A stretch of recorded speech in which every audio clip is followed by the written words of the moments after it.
করা হচ্ছে। ইতিহাস থেকে শিক্ষা নিন, ভুল করবেন না। আল্লাহ ছাড় দেয়, আল্লাহ ছেড়ে দেয় না। নতুন করে আওয়ামী লীগের স্লোগান তুলে ধরবেন না। আপনাদের জনতা বাংলাদেশ থেকে বিতাড়িত করে দেবে। আগামীর বাংলাদেশে আমরা বৈষম্য দেখতে চাই না। আগামীর বাংলাদেশে আমরা ভারতীয় আধিপত্যবাদ দেখতে চাই না। আগামীর বাংলাদেশে আমরা চাঁদাবাজি এবং পাথর দিয়ে হত্যা দেখতে চাই না।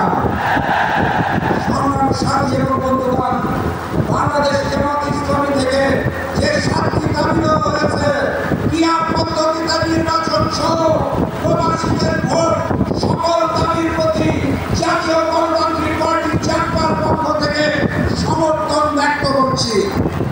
একই সাথে সাথে নতুন 2টা দাবি উত্থাপন করছি। সাথে সাথে বাংলার মাটিতে গণহত্যাকারী আওয়ামী লীগের রাজনীতি চলবে না, চলতে দেওয়া হবে না। ইনশাআল্লাহ তাদের নিষিদ্ধ করতে হবে।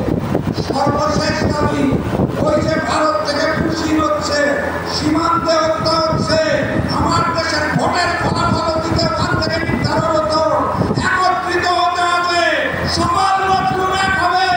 বাংলার মাটিতে ভারতীয় আধিপত্যবাদ এবং আগ্রাসনকে আমরা মেনে নেব না। ইনশাআল্লাহ আর দাবির সাথে নতুন 2 দাবি ব্যক্ত করে আগামীর বাংলাদেশ হবে ইসলামের বাংলাদেশ, আগামীর বাংলাদেশ হবে কোরআনের বাংলাদেশ।